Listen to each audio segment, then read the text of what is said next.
बागेश्वर धाम सरकार एक ऐसा स्थल जो आस्था और विश्वास का प्रतीक बन चुका है। मध्य प्रदेश के छतरपुर जिले में स्थित यह धाम पीठाधीश्वर धीरेन्द्र शास्त्री के नेतृत्व में अपनी अनोखी पहचान बना चुका है। उनके बारे में चर्चा तो आम है, लेकिन उनकी शिक्षाएं और विचार लाखों लोगों को न केवल प्रेरित करते हैं, बल्कि उन्हें जीवन के कठिन संघर्षों से उबरने की शक्ति भी देते हैं। यहाँ श्रद्धालु अपने जीवन के दुखों और परेशानियों का समाधान प्राप्त करने के लिए आते हैं और लौटते हैं एक नई उम्मीद और आस्था के साथ। बागेश्वर धाम की विशेषता यह है कि यह हर किसी का स्वागत करता है, चाहे उनकी सामाजिक स्थिति कुछ भी हो। बागेश्वर धाम भगवान हनुमान के मंदिर के लिए फेमस है। बागेश्वर धाम अनेक तपस्वियों की दिव्य भूमि है, जहां दर्शन मात्र से ही लोगों को बालाजी महाराज की कृपा और आशीर्वाद प्राप्त हो जाता है। बता दें, हनुमान की कृपा और आशीर्वाद लेने के लिए भक्त भारत के सभी राज्यों से आते हैं। आज का युग कलयुग है।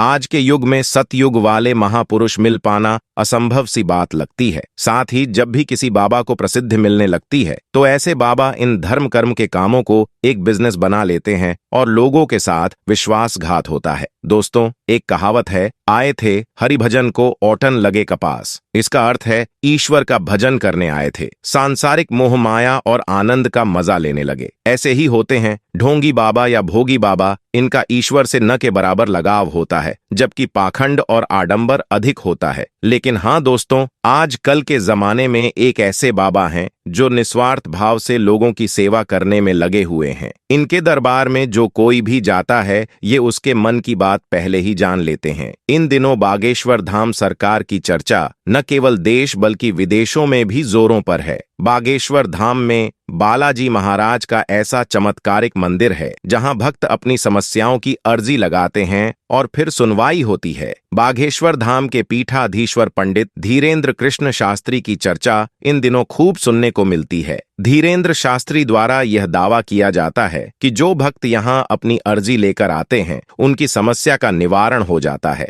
पंडित धीरेन्द्र शास्त्री दिव्य दरबार लगाते हैं, लेकिन क्या आप जानते हैं कि बागेश्वर धाम से कई रहस्य भी जुड़े हुए हैं। दोस्तों, हम बात कर रहे हैं यहाँ पर श्री बालाजी बागेश्वर महाराज की, जिनकी चर्चा केवल देश में ही नहीं बल्कि विदेशों तक फैली हुई है। भारत के अलावा भी इन्होंने विदेशों में अपना दरबार सजाया हुआ है। बागेश्वर बाबा जो अपने कड़क अंदाज में बोलना शुरू करते हैं, तो भक्त अपने आप ही आस्था में लीन हो जाते हैं। कुछ लोग रोना पीटना भी शुरू कर देते हैं। लेकिन इन सब चीजों के पीछे सच्चाई क्या है और क्यों लोग बाबा के सामने आते ही सब कुछ भूल जाते हैं? क्या सच में बागेश्वर धाम के पास दिव्य शक्तियां हैं या फिर इनका असली चेहरा कुछ और ही है? पुलिस ने सारी बातें जनता के सामने लाकर खड़ी कर दी हैं। ऐसे में इतने कम समय में बागेश्वर बाबा ने इतनी ज्यादा प्रसिद्धि कैसे हासिल करी और इनकी शक्तियों की क्या सच्चाई है? क्या वाकई में इनके अंदर शक्तियां हैं या यह सब कुछ पाखंड है? आइए जानते हैं। दोस्तों, यह भारत का एकमात्र स्थान है जिसने साइंस और टेक्नोलॉजी को भी हिलाकर रख दिया है और सोचने पर मजबूर कर दिया है। आखिर ऐसा कैसे हो सकता है? क्यों? अगर बागेश्वर धाम के महाराज धीरेन्द्र शास्त्री से पूछे तो वह कहते हैं कि यह सब कुछ बालाजी और उनके दादाजी की कृपा से मुमकिन हो पाता है। वह खुद कुछ भी नहीं करते। लेकिन अगर आप हमारी बात माने तो यह सब कुछ धीरेन्द्र शास्त्री के कठोर परिश्रम से संभव हो पाया है। 12 साल की छोटी सी उम्र में, जहां बच्चे अपने घर का पता भी नहीं बता पाते, उस उम्र में यह दिन भर हनुमान चालीसा का पाठ किया करते थे और इस नियंत्रण जाप ने इनकी बुद्धि को इतना ज्यादा प्रबल बना दिया कि आज यह उस स्तर पर पहुंच गए हैं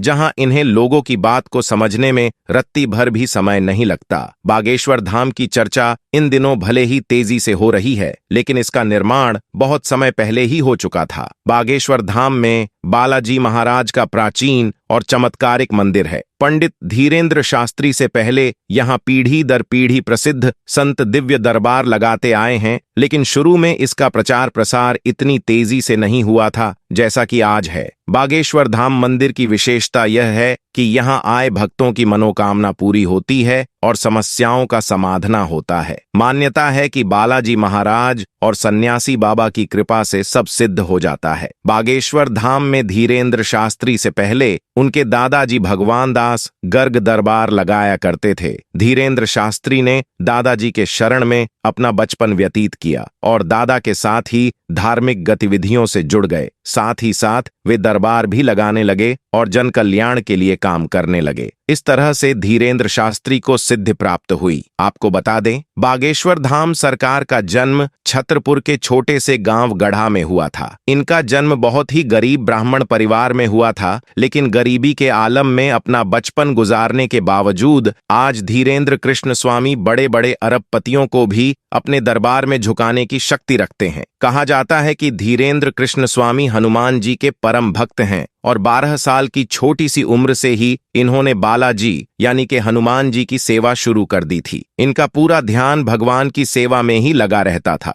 और सालों तक किसी तरह तपस्या करने के बाद धीरेंद्र कृष्ण स्वामी को कुछ ऐसी शक्तियां प्राप्त हुईं जिनकी मदद से आज यह सामने मौजूद व्यक्ति के बिना बताए ही उनकी परेशानियां समझ जाते हैं और इस पर्चे में लिख देते हैं। बागेश्वर बाबा ये तक समझ जाते हैं कि आप सच कह रहे हैं या नहीं। इनके द्वारा लिखा एक एक शब्द 100% सत्य होता है, जिसका सबसे बड़ा प्रमाण यह है कि आज तक कोई भी इन्हें झूठा साबित नहीं कर पाया। बालाजी के इस धाम में मंगलवार को भक्तों की भीड़ उमड़ती है और लोग बालाजी के दरबार में अपनी अर्जी लगाते हैं। बागेश्वर धाम में पर्ची लगाने की प्रक्रिया बेहद सरल है। यहाँ आपको एक पर्ची पर अपनी समस्या लिखकर उसे लाल कपड़े में नारियल के साथ बांधकर यहाँ परिसर में रखना होता है। यहाँ पर आपको लाल, पीले और काले कपड़े में बंधे हुए नारियल मिल जाएंगे। इसके पीछे की वजह यह है कि अगर आपकी अर्जी सामान्य है तो लाल कपड़े में नारियल बांधें, अगर शादी विवाह से जुड़ी अर्जी है तो नारियल को पीले कपड़े में बांधें और अगर अर्जी प्रेत बाधा से जुड़ी है तो नारियल को काले कपड़े में बांधें। इसके साथ ही यह भी कहा जाता है कि अगर आप यहां आकर ऐसा नहीं कर सकते तो अपने घर पर ही पूजा स्थल में नारियल के साथ अपनी अर्जी लगा सकते हैं। ऐसा विश्वास है कि घर पर लगी अर्जी भी बालाजी सुन लेते हैं। आचार्य धीरेंद्र शास्त्री बताते हैं कि अगर आपने अर्जी सच्ची श्रद्धा से लगाई है और आपकी अर्जी स्वीकार हुई है तो आपको सपने में लगातार 2 दिन तक बंदर दिखाई देंगे। केवल 1 दिन बंदर दिखाई दें तो यह माना जाता है कि आपकी अर्जी पहुंच चुकी है। अर्जी के स्वीकार होने पर घर के किसी सदस्य को सपने में 2 दिन तक बंदर दिखाई देंगे। अगर आपकी अर्जी स्वीकार न हुई हो, यानी कि आपको सपने में बंदर न दिखें, तो फिर से मंगलवार को ये उपाय करने होंगे। इन उपायों को 2-3 मंगलवार तक दोहराने से आपकी अर्जी अवश्य स्वीकार होगी। दोस्तों,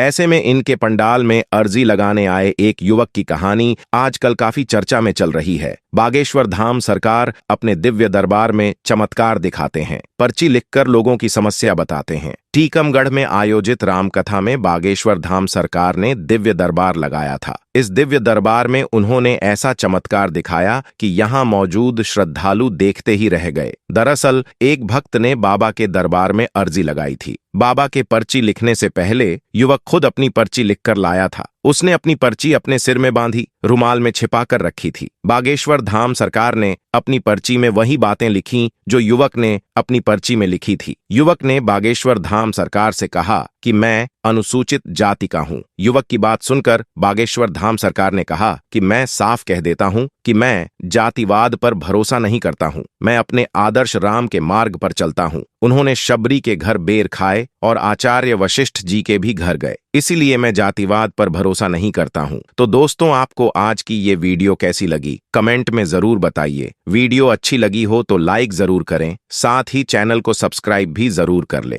धन्यवाद।